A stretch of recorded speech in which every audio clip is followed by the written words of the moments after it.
तो देखिए friends, first question आपके सामने इस प्रकार से आया गया है।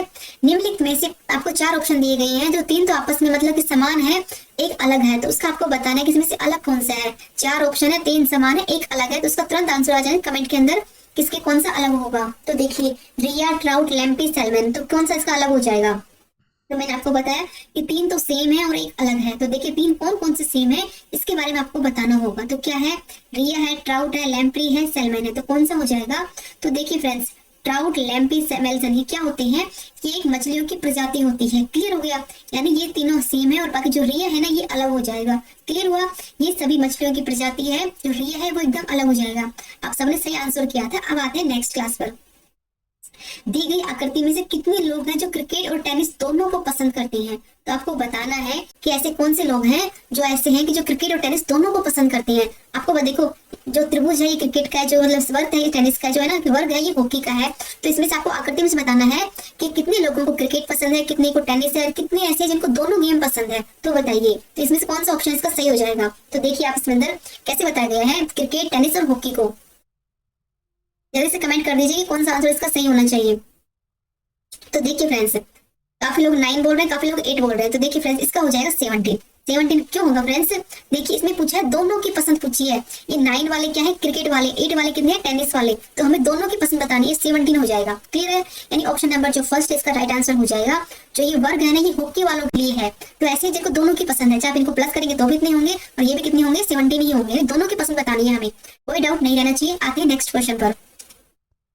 ये क्वेश्चन आता है, यदि दिल्ली को 73541 लिखा जाए, कलकत्ता को 82589662 लिखते हैं, तो कैलकुलेट को मतलब किस प्रकार से लिखेंगे। तो बताना है आपको, ये कूट भाषा दी गई, तो आपको बताना है कि जैसे कि किस प्रकार के वर्ड को हम किस प्रकार से लिखेंगे। तो बताइए, देखो इसमें क्या करना है, इसमें आपको वर्ड को पहचानना, ज्यादा कुछ नहीं करना। तो देखिए, इसमें ना कोई लॉजिक नहीं लगाना है। देखो आपको बताया गया है, तो सिर्फ क्या करना है, इसके अंदर से हमें इसमें और इसमें से वर्ड को छांटना है, सिर्फ इतना सा काम करना है।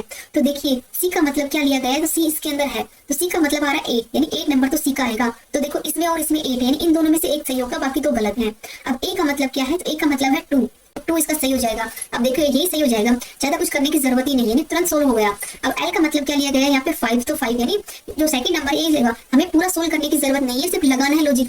तो ऐसे अगर पूरा सोल्व करेंगे तो बहुत ज्यादा टाइम वेस्ट हो जाएगा। सिर्फ देखना है इसमें से कौन सा तरीका जिसमें सही बैठ रहा है, और सही तरीके के अकॉर्डिंग हमें सही करना होगा। सबने अच्छा आंसर किया था। अब आते हैं नेक्स्ट क्वेश्चन के ऊपर। निम्नलिखित प्रश्न में से 4 शब्द दिए गए हैं, जिसमें से 3 तो समान है और एक अलग है। तो इस टाइप के क्वेश्चन आपको एग्जाम के अंदर बहुत ज्यादा देखने को मिलेंगे, जो कि बेस्ट जैसे कि मतलब कि जो अंदर एग्जामिनर उनके फेवरेट क्वेश्चन में से होते हैं कि 4 दिए जाएंगे, 3 तो सेम होंगे और एक अलग होगा। तो बताना है आपको अलग कौन सा होगा। तो देखिए, क्या दिए गए हैं, मलेरिया है, प्लेग है, डेंगू है, टिटनेस है। तो तुरंत कमेंट में आंसर आना चाहिए, इसमें से जो कौन सा है वो अलग होगा, बाकी सब सेम हो जाएंगे। तुरंत आ जाना चाहिए, मलेरिया, प्लेग, डेंगू, टिटनेस। तो कौन सा हो जाएगा इसके अंदर। तो आप सभी देखिए, मलेरिया, प्लेग और डेंगू क्या है, एक संक्रामक रोग होता है। समझ में आया। यानी इनका जो वेक्टर होता है वो मच्छर या फिर पिस्सू होता है। कहने की बात ये है, यानी ये संक्रामक रोग होते हैं और इनका वेक्टर क्या होता है, मच्छर या फिर पिस्सू होता है। समझ में आया। लेकिन जो टिटनेस होता है वो एक घाव, यानी चाहे कटपट लग जाए, टिटनेस के जैसे नहीं लगते हैं क्या, यानी ये अलग हो जाएगा और बाकी ये तीनों होते हैं ये सेम हो जाते हैं। क्लियर हो गया। यानी जो 3 है ये सेम है, जो 4 नंबर टिटनेस ये अलग हो जाएगा। सब लोगों ने खूब अच्छे आंसर दिए, सबके सही आंसर है। अब आते हैं नेक्स्ट वर्ड। हमें इसी प्रकार से एग्जाम के अंदर भी सारे क्वेश्चन को सही करना है, ताकि हमारे नंबर अच्छे से आए। नेक्स्ट दिया गया है, वर्ग की परिधि का संबंध है, तो वर्ग का संबंध क्या होगा। तो देखिए फ्रेंड्स, वर्ग की अगर परिधि होती है तो वर्ग की क्या होगी, सिर्फ सोचने की बात है। क्षेत्रफल, आयतन, विकर्ण, परिमाप, इतने तो मैथ हमने पढ़ी होगी कि हम इतना क्वेश्चन तो सोल्व कर सकते हैं कि जिस प्रकार से हम वर्ग की परिधि निकालते हैं उसी प्रकार से वर्ग का हम क्या निकालते हैं। तो बताइए क्या निकालते हैं। तो आ जाएगा परिमाप, यानी ऑप्शन नंबर जो 4 एकदम राइट आंसर हो जाएगा। जैसे कि आपने पढ़ा होगा कि वर्ग की परिधि पढ़ते हैं हम कि 2 पाई r होगी, जिसमें r त्रिज्या होती है, और वर्ग का परिमाप करते हैं तो 4a हो जाएगा, a इसकी भुजा होती है। तो वर्ग का हमेशा परिमाप निकलता है और वर्ग की हमेशा परिधि निकलती है, इसमें कोई डाउट नहीं होना चाहिए। इतने मतलब कि थोड़ा बहुत जीके की नॉलेज, मैथमेटिक्स हमें पता होना चाहिए कि कौन सा फॉर्मूला कहाँ पर यूज होगा। नेक्स्ट क्वेश्चन आता है फ्रेंड्स, क्वेश्चन नंबर 6। तुरंत आंसर कर दीजिए। पर्च, साफ पानी, नमकीन पानी में क्या। तो जिस प्रकार से पर्च है वो साफ पानी में रहता है, तो नमकीन पानी के अंदर कौन रहता है, मगरमच्छ, मेंढक, क्रोक या कोड या सांप। तो बताइए कौन सा इसके अंदर से राइट आंसर हो जाएगा। साफ पानी के अंदर पर्च रहते हैं, तो नमकीन पानी के अंदर कौन सा जानवर रहेगा। कमेंट के अंदर तुरंत सबके आंसर हो जाने चाहिए। अब तक देख रहे हैं कि कौन सही कर रहा है, कौन गलत कर रहा है, तो बताते रहिए। तो देख, सोचने की बात है कि ताजे पानी के अंदर कौन से रहते हैं, पर्चे रहते हैं। नमकीन, खारे पानी के अंदर क्या रहते हैं, कोल्ड, यानी ऑप्शन नंबर 3 राइट आंसर। ये खारे पानी, नमकीन पानी का मतलब होता है खारे पानी, यानी खारे पानी का होता है समुद्र का पानी, तो वहां पे रहती है कोल्ड। बाकी ये पर्चे साफ पानी के अंदर रहती है। क्लियर है। तो सोचना है, हमें लैंग्वेज पे ध्यान नहीं देना है कि लैंग्वेज लिखी गई है, नमकीन पानी यानी खारा पानी। समझ में आया। अब आते हैं friends question number 7 number question किस प्रकार से दिया गया है। तो देखिए, जूल का संबंध ऊर्जा से है, उसी प्रकार से पास्कल का संबंध किससे होगा? तो बताइए, जूल का संबंध क्या है? ऊर्जा से है, तो पास्कल का संबंध किससे होगा? यानी आपको बताइए कि इसके जो SI इकाई क्या होती है? सबको पता है कि जूल की क्या होती है? ऊर्जा होती है SI इकाई। तो पास्कल की क्या हो जाएगी? तो क्या हो जाएगी? दाब, घनत्व, बल या फिर कार्य। तुरंत कमेंट में कर दीजिए कि क्या हो जाएगा इसका आंसर। तो क्या हो जाएगा? दाब। एक option number first right answer हो जाएगा। जैसे जूल की ऊर्जा होती है उसी प्रकार से पास्कल का दाब होता है। समझ में आया? जो कि SI यूनिट होती है इनकी। क्लियर हो गया? कोई डाउट नहीं बचा? रीजनिंग का मतलब यही होता है फ्रेंड्स, आपको मतलब कि मैथ, इंग्लिश, केमिस्ट्री, फिजिक्स हर तरह की नॉलेज होनी चाहिए। रीजनिंग का ये होता है कि हर तरह से आपका माइंड घूमना चाहिए, आपको हर तरह के बारे में पता होना चाहिए। नेक्स्ट दिया गया है क्वेश्चन नंबर 8, मोहन पूर्व की ओर 3 किलोमीटर चलता है। तो आपको मैंने बताया था पहले हमें बनाना है ऐसे, यानी पूर्व इधर होता है तो क्या चल रहा है कि मोहन है जो पूर्व की ओर 3 किलोमीटर चलता है, तो इधर क्या चल रहा है? 3 किलोमीटर चल के वो यहाँ पहुंचेगा, यहाँ पे था। अब क्या बताया कि वह दक्षिण की ओर मुड़कर 4 किलोमीटर चलता है। अब यहाँ से दक्षिण नीचे होता है तो यहाँ उधर होकर वो क्या कर रहा है? यहाँ पहुंच गया और 4 किलोमीटर चला है। फिर वह पश्चिम की ओर मुड़कर 6 किलोमीटर चलता है। अब पश्चिम इधर है तो इधर मुड़कर क्या करता है? वो 6 किलोमीटर चलता है। अब बताना है कि आरंभिक बिंदु से वह कितनी दूरी पर है। तो इस टाइप के क्वेश्चन भी आपको देखने के मिलेंगे। तो आपको सिर्फ दिशा का ज्ञान होना चाहिए और लेफ्ट राइट का। तो आपको क्या बताना है इसके अंदर? तो तुरंत कमेंट में कर दीजिए कि वो अपने घर से आप यहाँ तक कितनी दूरी पर पहुंच चुका है। तो तुरंत बताइए 3, 5, 6 या फिर कौन सा आंसर इसमें सही होगा।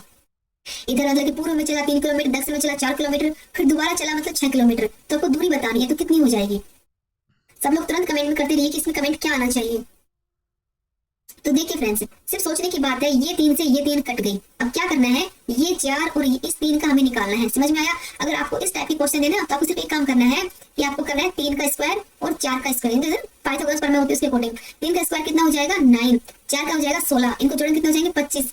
25 किसका होता है? 5 का, यानी ऑप्शन नंबर 5 एकदम राइट आंसर हो जाएगा। 5 किलोमीटर में अपने घर की दूरी पे है, यानी 3 से 3 तो कट गया, 4 का स्क्वायर 16, 3 का क्या 9, आपस में जोड़ा 25, 25 का कितना होता है? 5 का।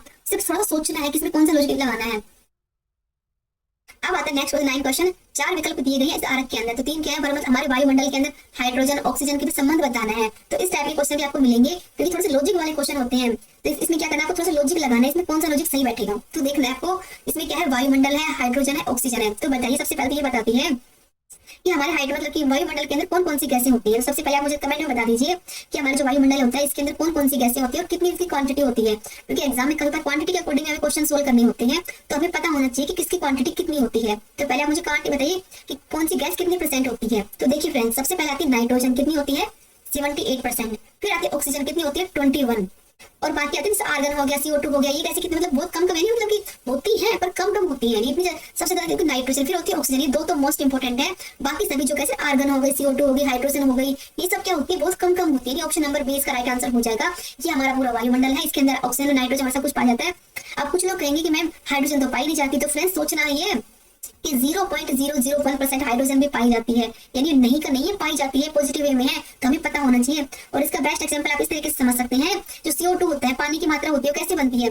ऑक्सीजन प्लस में हाइड्रोजन CO2 नहीं बनाती है, तो क्या होती है? वायुमंडल में है तभी तो इसकी मात्रा हम पूरी कर रहे हैं, अगर नहीं होगी तो हम कैसे करेंगे? तो CO2 जल बनाता है, तो जल के लिए जो बहुत जरूरी होता है हाइड्रोजन का है, तभी ऑप्शन नंबर जो बी है इसका राइट आंसर हो जाएगा। अब आता है नेक्स्ट क्वेश्चन नंबर 10। तो इस बताइए इसका दर्पण प्रतिबिंब कौन सा बनेगा? 10 नंबर क्वेश्चन दिया गया है, तो बता दीजिए इसके अंदर कौन सा ऑप्शन है जो सही होगा। तो आपको आकृति दी गई है, इसमें से पहचानना है कि कौन सी आकृति है जिसमें सही सेट होकर बैठ जाएगी। तो सोचना है। देखिए ये क्या लगे, ये है त्रिभुज है, ये यहाँ पे दर्पण रख दिया, आप इसके अकॉर्डिंग कौन सी बनेगी? तो क्या बन जाएगी? ऐसे बनेगी ना। कौन सी है? ऑप्शन नंबर 4, यानी 4 ऐसे आता है। घड़ी का क्वेश्चन, 22 मिनट में मिनट की सुई द्वारा कितने डिग्री का कोण बनेगा? तो बताइए 11 नंबर क्वेश्चन आता है कि 22 मिनट में मतलब जो घड़ी की सुई होती है मिनट में कितने प्रकार का कोण बनेगा। तो तुरंत बता दीजिए इसमें कौन सा कोण बनेगा।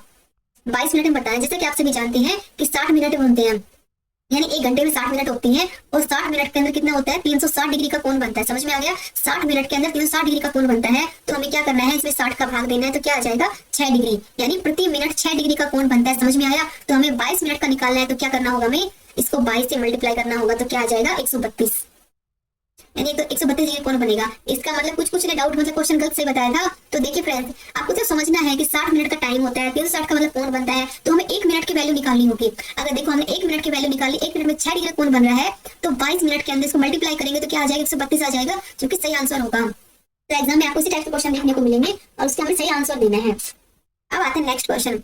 ये आते हैं संबंध पे। मेरे पिता की माता की इकलौती बहू की बहन मुझसे क्या लगेगी? यानी संबंध बताना है कि मेरे पिता की माता की इकलौती बहन मुझसे क्या लगी, तो वो बताने इसमें संबंध कौन सा होगा। सिर्फ सोचना है थोड़ा सा, इसमें कौन सा बताया गया है? मौसी, बहन, भतीजी या फिर माँ। तो सिर्फ समझना है क्या बताया कि पिता की माता की इकलौती बहू, यानी पिता की पत्नी हो गई ना, यानी पिता की माता की इकलौती बहू उसकी पत्नी हो गई। अब बहू की बहन क्या हो गई, आपकी मौसी हो गई, यानी ऑप्शन बहन। माँ की बहन क्या होती है, मौसी, यानी ऑप्शन नंबर जो फर्स्ट है इसका राइट आंसर हो जाएगा। इसमें सिर्फ थोड़ा सा हमें समझना होगा, अपने ऊपर लेके देखना है। इसमें कैसे बताया गया है कि मेरे पिता की माता, यानी मेरे पिता की माता की इकलौती बहू क्या, वाइफ हो गई, हमारी माँ हो गई, और माँ की बहन क्या हो गई, मौसी। सिर्फ इतना सा करना है, कोई डाउट इसमें नहीं बचना चाहिए। अब आता है नेक्स्ट क्वेश्चन, इसको आरोही क्रम में लिखिए, यानी क्वेश्चन बहुत इजी दिखते हैं लेकिन होते बहुत हार्ड है। तो आपको कुछ संख्याएं दी गई है, तो आपको बताना है इसका आरोही क्रम क्या होगा। तो आरोही क्रम में लिख दीजिए तुरंत कमेंट के अंदर, इसका आरोही क्रम क्या होगा। मैं देख रही हूँ कि कौन कौन कैसे आंसर कर रहा है, तो बताइए कि आरोही क्रम इसमें क्या होगा। देखिए इसमें क्या क्या बताया गया है। तो देखिए फ्रेंड्स, इस संख्या को, इसको देख के कंफ्यूज मत होना, ये 5 का स्क्वायर है और ये 3 का है, समझ में आ गया। यानी रियल वैल्यू क्या है, 3 5 है। एग्जाम में आपको ऐसे गुमराह करने की पूरी कोशिश की जाएगी, लेकिन आपको गुमराह नहीं होना है, समझ में आया। मत समझना है कि 5 का है ये 3 का है। तो बता दीजिए इसका आरोही क्रम क्या होगा। तो देखिए फ्रेंड्स, पहले 3 आएगा, फिर 5 आएगा, फिर 8 आएगा, फिर 11, यानी ऑप्शन नंबर जो फर्स्ट है एकदम राइट आंसर हो जाएगा। यानी क्वेश्चन को देखकर घबराना नहीं है, सोल्व करना है इसे कि इसमें क्या बोला गया है। नेक्स्ट आता है क्वेश्चन नंबर 14 दिया गया है, इसमें से कौन सा विकल्प अलग है। तो देखिए इसमें 4 दी गई है, उपसंहार, अध्याय, कविता, प्रस्तावना। तो बताना इसमें कौन सा होगा जो अलग हो जाएगा। उपसंहार का मतलब क्या होता है, अध्याय का मतलब क्या होता है, कविता का मतलब क्या होता है, प्रस्तावना का मतलब क्या होता है। ऐसे वर्ड को करने के लिए आपको इनका मतलब पता होना बहुत जरूरी होता है। तो बताइए कमेंट के अंदर कि इनका मतलब क्या होगा। 3 विकल्प का सेम होता है, एक अलग हो जाएगा। तो देखिए उपसंहार का मतलब क्या होता है, निष्कर्ष, इस कहानी का हमें क्या निष्कर्ष निकला है, समझ में आया।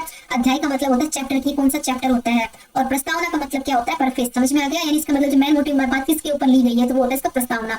अब देखिए ये अलग होती है कविता, यानी ऑप्शन नंबर जो 3 है ये इसका अलग हो जाएगा। बाकी जो 3 है एकदम सेम हो जाएगा, समझ में आ गया। यानी एक ये अलग है, बाकी सब इसके सेम हो जाएंगे, समझ में आ गया। यानी ये एक साहित्यिक रूप से ली गई है, बाकी सब क्या है, लिखित कार्य की संरचना होती है। जिसे हम कोई निबंध लिखते हैं तो क्या करते हैं, पहले इसका प्रस्तावना लेकर चैप्टर करते हैं, फिर प्रस्तावना फिर डिस्कस नहीं करते हैं क्या, पर ये अलग हो जाएगा, समझ में आया, कोई डाउट नहीं रहा ना। अब आते हैं नेक्स्ट में क्वेश्चन नंबर 15। एक इसमें दी गई आकृति उस दर्पण की बताना है आपको। इसमें दर्पण प्रति बताना है, ये आकृति दी गई है, इसके साथ आपको कौन सी आकृति सही तरीके से सेट बैठेगी। तो इसमें तुरंत आंसर कर दीजिए कि इसमें कौन सी आंसर हो जाए सही बैठनी चाहिए। तो कौन सी हो जाएगी, ऑप्शन नंबर सेकंड। ऐसे देखना है, ये तो तुरंत सेकंड में सोल्व होने वाले क्वेश्चन, इसके आपको सोचने का टाइम नहीं है, सिर्फ आपको दर्पण से दर्पण मिलाना होगा कि कौन सी आकृति जो सही इसमें बैठनी चाहिए, समझ में आया। सबके आंसर सही थे इसके अंदर। अब आते हैं नेक्स्ट क्वेश्चन, क्वेश्चन नंबर 16। इसमें से कौन सा सेट अलग होगा। आपको 4 सेट दिए गए हैं, तो आपको बताना है कि इसमें से कौन सा सेट है जो कि अलग है, बाकी सब इसमें से सेम है। तो बताए कमेंट में तुरंत कर दीजिए कि कौन सा अलग होगा। देखो इसमें 6 2 6 4 है, फिर सेकंड के अंदर 5 4 4 8 है, 7 में क्या है 7 3 4 6 है, और 4 के अंदर क्या है 7 3 6 7 है। तो बताइए कि कौन सा इसमें से अलग है, बाकी सारे सेम है। तो आपको क्या लगा, सिर्फ नाम से अलग नहीं पूछ सकते, संख्याओं में भी ऐसा पूछ सकते हैं, हर टाइप्स। तभी तो मैं आपको बोल रही हूँ, अगर आपकी तैयारी है हो चुकी है, अब आपको टेस्ट सीरीज जरूर लेनी चाहिए, आपको तैयारी को जांचना चाहिए आपने किस तरीके की तैयारी की है, तो बहुत अच्छा ऑप्शन हो जाएगा। तो इसमें बताइए कौन सा टेस्ट इससे अलग होगा। तो देखिए फ्रेंड्स, इसमें क्या है 6 2 बार लिए गए हैं, इसमें क्या है 5 को 2 बार लिया गया है, और इसमें क्या है, इसमें 0, इसमें कोई संख्या रिपीट नहीं हुई है। इसमें क्या है 7 को रिपीट किया गया है, समझ में आ गया। यानी ऑप्शन नंबर जो 3 एकदम राइट आंसर हो जाएगा। इसमें 6 को रिपीट किया गया, इसमें 5 को रिपीट किया, इसमें 7 को रिपीट किया गया, लेकिन इसमें 0 है, इसमें किसी संख्या को रिपीट नहीं किया गया है। यानी हमें हर तरीके से पहलू को देखना होगा कि क्या संख्या है और एग्जामिनर इसमें क्या कहना चाह रहा है। अब आते हैं क्वेश्चन नंबर 17। मतलब बताएं, इसका अर्थ बताना है, कनाडा, ओटावा, स्पेन। तो इसमें आपको समझ में आ रहा है कि राजधानी की बात आ रही है कि क्या है, ओटावा कनाडा है, तो स्पेन की किसकी राजधानी। तो बता दीजिए तुरंत आंसर के अंदर कि किसकी राजधानी क्या है। तो आप है ना साथ में रोम, पेरिस, मैड्रिड, जकार्ता सबके बारे में बताइए कि किसकी कौन सी राजधानी है, तुरंत आ जाना चाहिए। तो बताइए कौन कौन से है जिनकी राजधानी दी गई है, ओटावा, कनाडा, स्पेन। तो क्या हो जाएगा इसके अंदर, तो क्या हो जाएगा, कमेंट में तुरंत आ जाना चाहिए कि इसका क्या होना चाहिए। इसमें हो जाएगा फ्रेंड मैड्रिड, ऑप्शन नंबर जो 3 एकदम हो जाएगा राइट। स्पेन की राजधानी क्या है, मैड्रिड। क्लियर हो गया। जैसे कि ओटावा की कनाडा है, उसी प्रकार से जो मैड्रिड है स्पेन की राजधानी है। अब देखिए फ्रेंड्स, रोम की क्या थी, इटली, समझ में आया। पेरिस किसकी थी, फ्रांस की, और जकार्ता किसकी थी, इंडोनेशिया की। यानी हमें राजधानी के बारे में भी पता होना चाहिए। इसी के मतलब है ना कि एग्जाम में हर टाइप से पूछ सकता है, आपको हर तरीके से तैयार होना है। तो बताइए नेक्स्ट आता है पंजाब, बिल्ली, सूंड, सूंड है फ्रेंड्स। तो बताना है कि पंजाब, बिल्ली, तो सूंड किसका होता है। तो ये सब तुरंत कर देंगे, मुझे पता है, सबको पता है इसका आंसर क्या होगा। तो क्या हो जाएगा, हाथी। तो सूंड किसका होता है, हाथी का। बिल्ली का पंजा होता है, उसी प्रकार सूंड किसका होता है, हाथी का। यानी ऑप्शन नंबर जो 4 है इसका राइट आंसर हो जाएगा। अब आता है फ्रेंड्स नेक्स्ट क्वेश्चन 19 नंबर। इसमें क्या गए हैं, 4 शब्द दिए गए, 3 तो समान है और 1 अलग होगा। तो आपको बताना है इसमें से कौन सेम है, कौन से अलग होंगे। तो तुरंत आंसर कर दीजिए। इसमें क्या है, वेल, सर्प, छिपकली, गिरगिट। तो 3 तो सेम है और 1 अलग है। तो बताइए कि कौन कौन से सेम है, कौन कौन से अलग है। तो सांप, छिपकली और क्या बोलते हैं, गिरगिट, क्या है, ये तीनों सेम है। क्या है, ये तीनों सेम है, सरीसृप है। जबकि जो व्हेल है क्या है, एक स्तनपायी है, समझ में आ गया। व्हेल एक स्तनपायी, पानी के बारे में सुनिए, काफी साफ पानी में भी रहते हैं, तो ये कोई बात नहीं। गिरगिट कभी पानी में भी रहते हैं, ये कोई नहीं होगा। क्या ये क्या है, स्तनपायी है, और ये क्या है, सरीसृप है। तो ये लॉजिक लगेगा, ये तीनों सेम है और ये अलग हो जाएगा। सबने सही आंसर किया है, कुछ कुछ का गलत है, बाकी सबका सही है। सब अच्छे से अपनी तैयारी पे ध्यान दीजिए, क्योंकि एग्जाम बहुत हाई लेवल पे होने वाला है। एक क्वेश्चन की गलती समझ से 3 नंबर चले जाएंगे, तो अच्छे से पढ़ना है। नेक्स्ट आता है क्वेश्चन नंबर 20। यदि 12 को 34 लिखा जाए तो 45 को किस प्रकार लिखे जाएंगे? तुरंत कमेंट में कर दीजिए कि 12 को 34 लिख रहे हैं तो 45 को हम क्या लिखेंगे? 52, 48, 67, 57 तो क्या लिखेंगे? कमेंट में कर दीजिए 12 को 34 है तो 45 को क्या लिखेंगे? तो स्टेप्स देखिए फ्रेंड्स, 1 2 3 4 5 क्या हो जाएगा? 6 7 तो बताया गया 1 2 3 4 4 5 7 6 मतलब 6 7 हो जाएगा, यानी ऑप्शन नंबर जो सी एकदम राइट आंसर हो जाएगा। हमें देखो एकदम नॉर्मल क्वेश्चन देख रहे हैं, इसमें काफी लोग तो सोच रहे होंगे कि प्लस करें माइनस करें ये करें वो करें, इसमें कुछ लॉजिक था ही नहीं, सिर्फ तो ना संख्या को बढ़ते क्रम में बताया गया 1 2 3 4 5 6 7। समझ में आया? हर तरह के क्वेश्चन आपको देखने को मिलेंगे और हर तरीके से हमें तैयार होना है। अब आता है क्वेश्चन नंबर 21, बहुत इंपॉर्टेंट है। एक व्यक्ति क्या है? पश्चिम दिशा की ओर मुंह किए है, यानी एक व्यक्ति है जो यहाँ खड़ा हुआ है, क्या है? उसने पश्चिम की ओर मुंह कर रखा है, इस तरफ मुंह कर रखा है पश्चिम की ओर। समझ में आ गया? ये हमारी दिशा है, तो उसने पश्चिम की ओर मुंह करके यहाँ खड़ा हुआ है। फिर क्या है? वो 90 डिग्री पर घूमता है, यानी वो 90 डिग्री है इधर घूम रहा है 90 डिग्री पे, यानी क्या बदाई और यानी वो नॉर्थ की साइड आ गया। समझ में आ गया? अब क्या कहा कि वो 180 डिग्री पे बाईं ओर घूमता है, तो क्या है? यहाँ से अब देखो 90 यहाँ कट गया और 90 यहाँ, तो वो यहाँ पहुंच गया, यहाँ क्या पर है? साउथ, यानी दक्षिण दिशा हो जाएगी। समझ में आया? तुरंत बताइए किस किसने सही किया था, किस किसने गलत किया था। तो देखिए फ्रेंड्स, इसकी एक अच्छी ट्रिक यही है, इस टाइप के क्वेश्चन बहुत बड़े बड़े आते हैं, बहुत लेंथी आते हैं, तो आपको ना पढ़ते पढ़ते सोल्व करना है। सबसे अच्छी बात तो यही है, और ध्यान देना है कि नॉर्थ का है साउथ का है, और इसके अकॉर्डिंग हमें उतना ही घूमना है और क्वेश्चन तुरंत सोल्व हो जाएंगे। अब आता है नेक्स्ट क्वेश्चन 22, बबलू का परिचय कराते हुए गीता ने कहा। तो बताइए कि बबलू का परिचय कराते हुए गीता ने क्या कहा कि वह मेरी माँ का इकलौता पुत्र है। तो बताइए वह मेरी माँ की माँ का इकलौता पुत्र है। तो बताइए आपकी माँ की माँ का इकलौता पुत्र आपका क्या लगेगा? मामा, और मामा में और आप में क्या रिश्ता हो जाएगा? भांजी का। ऑप्शन नंबर सी हो जाएगा राइट आंसर। तो कमेंट में बताइए किस किसने सही आंसर किया था, किसने गलत आंसर किया था। मैं देख रही हूँ कि कौन गलत कर रहा है कौन सही कर रहा है। तो बताना है कि वह मेरी माँ की माँ। तो ये सोचने की बात है ना कि माँ की माँ क्या हो जाएगी? आपका मामा हो जाएगा, और मामा और आपके बीच में क्या रिश्ता हो जाएगा? भांजी का रिश्ता हो जाएगा। समझ रहे? इकलौता पुत्र क्या है? दूसरे पुत्र इकलौता पुत्र है, मामा वो एक ही मामा है, तो हमें क्या बताना है? वो हमारा मामा है, भांजी का रिश्ता इसमें हो जाएगा। क्लियर हुआ? अब आते हैं क्वेश्चन नंबर 23, किस प्रकार से आएगा? दिए गए चित्र में से आयत की संख्या बताइए। तो आपको ये फिगर दिया गया है, इसमें से आपको बताना है इसमें से कौन कितने आयत बनेंगे। सबसे पहले बताइए कि आयत होते क्या है। तो देखिए फ्रेंड्स, आयत क्या होते हैं? जिनकी आमने सामने की भुजा बराबर हो वो आयत होते हैं। कहने की बात यही आती है। समझ में आया? तो इसमें हमें आयत गिननी है, तो कितनी हो जाएगी? देखिए 1 2 3 4 सबको दिख गई है। अब ये एक पूरी क्या हो जाएगी? ये है 5, बड़ी हो गई। अब देखिए एक ये हो जाएगी, क्या हो जाएगी? 6, ये क्या हो जाएगी? 7, एक ये हो जाएगी, एक ये हो जाएगी। समझ में आया? यानी 1 2 3 4 5 6 7 8 9 हो जाएगी। ऑप्शन नंबर जो डी एकदम हो जाएगा राइट आंसर। टोटल इसके अंदर 9 बनेंगी। समझ में आ गया ना? यानी देखो 1 2 हो गई, 3 4 तो फिक्स है गई, एक के ऊपर की 5 हो गई, एक ये हो गई 6, एक 7, 8, ये 9 हो गई ना। टोटल 9 आकृति इसके अंदर बनेंगी। आयत का मतलब समझने पर को किसी भी आकृति के बारे में पूछे आप उसका पता होना चाहिए कि उसका मतलब क्या होता है। आयत का मतलब क्या होता है कि आमने सामने की भुजा बराबर होनी चाहिए, वो आयत होती है। उसके अकॉर्डिंग इसके अंदर 9 आकृतियां बनेंगी। समझ में आया? अब आता है क्वेश्चन नंबर 24, इनमें से कौन सा है जो अंत में आएगा। तो बताना है कि राजस्थान, बिहार, असम, हरियाणा, इनमें से लास्ट में कौन सा वर्ड है जो कि लास्ट में आएगा। तुरंत कमेंट में कर दीजिए। बहुत आसान क्वेश्चन है, सबने सबको आना चाहिए इसका आंसर। तो बताइए सबसे लास्ट में कौन सा राज्य आएगा? राजस्थान, बिहार, असम या फिर हरियाणा। तो देखिए फ्रेंड्स, इसको कैसे करना है? इसको ना एबीसीडी के अकॉर्डिंग करना है कि पहले ए आता है, फिर बी आता है, फिर सी आता है, इसके अकॉर्डिंग हमें करना होगा। तो देखिए फ्रेंड्स, कितने नंबर पे आता है? 2 पे, कितने पे आता है? 8 पे, कितने पे आता है? 8 पे, कितने पे आता है? 18 पे। तो सबसे लास्ट में क्या आएगा? राजस्थान। ऑप्शन नंबर जो 1 है एकदम राइट आंसर हो जाएगा। इसमें से हमें पता होना चाहिए कि कौन सा वर्ड कितने नंबर पे आता है। बिहार, देखो बी, इसका बिहार का हमें बी लेना है, असम का हमें ए लेना है, हरियाणा का हमें एच लेना है, और राजस्थान का हमें आर लेना है। तो आर कितने नंबर पे आता है? 18 पे। तो इसका मतलब ये हुआ कि राजस्थान सबसे लास्ट में आएगा। सबने सही आंसर किया था, कुछ कुछ का गलत था, पर कोई नहीं, तैयारी करते रहिए। आगे आप एक टाइम ऐसा आएगा कि आप सारे क्वेश्चन को सोल्व करेंगे। अब आते हैं नेक्स्ट क्वेश्चन, क्वेश्चन नंबर 25। तो 25 क्वेश्चन क्या कहता है? इसमें आपको बताना है इसमें कौन सा लॉजिक लगाया गया है। तो सिर्फ तुरंत सोच के बताना है कि यहाँ पे 9 है, 13 है, 22 है। कमेंट में कर दीजिए कि इसमें इस संख्या पे कौन सी आंसर आएगा। तो देखिए फ्रेंड्स, श्रृंखला वाले क्वेश्चन बहुत फेवरेट होते हैं एग्जामिनर के, और हर एग्जाम में 4 से 5 क्वेश्चन देखने को मिलते हैं। तो कमेंट कर दे दीजिए इसमें कौन सा होगा जिसमें सही आंसर इसका हो जाएगा। तो देखिए क्या बताया गया है? 9 है, फिर क्या है? 13 है, फिर क्या है? 22 है। तो इसमें क्या लगाया गया है? तो देखिए हम इसमें ऐड करते हैं, इसमें 2 का स्क्वायर ऐड करते हैं, तो कितने हो जाएंगे? क्या हो जाएगा? 4 हो जाएगा। कितना हो जाएगा? 13 हो जाएगा। यानी 2 9 के अंदर अगर हम 4 ऐड करेंगे तो कितना हो जाएगा? 13 हो जाएगा। तो इसमें क्या करते हैं हम? इसमें 3 का स्क्वायर क्या होता है? 9। अब 13 के अंदर हम 9 ऐड करेंगे तो कितना हो जाएगा? कमेंट करते रहिए कितना होना चाहिए? 22। क्लियर हो गया? अब इसमें क्या करना है? इसमें 14 का स्क्वायर कितना होता है? 16। अब इसको इसमें ऐड करेंगे तो कितना हो जाएगा? कमेंट तुरंत आना चाहिए। इसमें क्या होना चाहिए? 38। यानी ऑप्शन नंबर जो 1 एकदम राइट आंसर हो जाएगा। तो सिर्फ हमें आपको सोचना है कि इसमें स्क्वायर वैल्यू हो जाएगी। 9 के अंदर 2 का स्क्वायर जोड़ा, 13 में 3 का स्क्वायर जोड़ा, और 22 के अंदर हमने 4 का स्क्वायर जोड़ा। कितना हो गया? 4 9 16 को जोड़ा, ताकि वैल्यू आ गई 13 22 38। समझ में आया? क्वेश्चन फ्रेंड्स बहुत इजी वे में होते हैं, बहुत आसान होते हैं, सिर्फ हम थोड़ा समझना होगा कि हम किस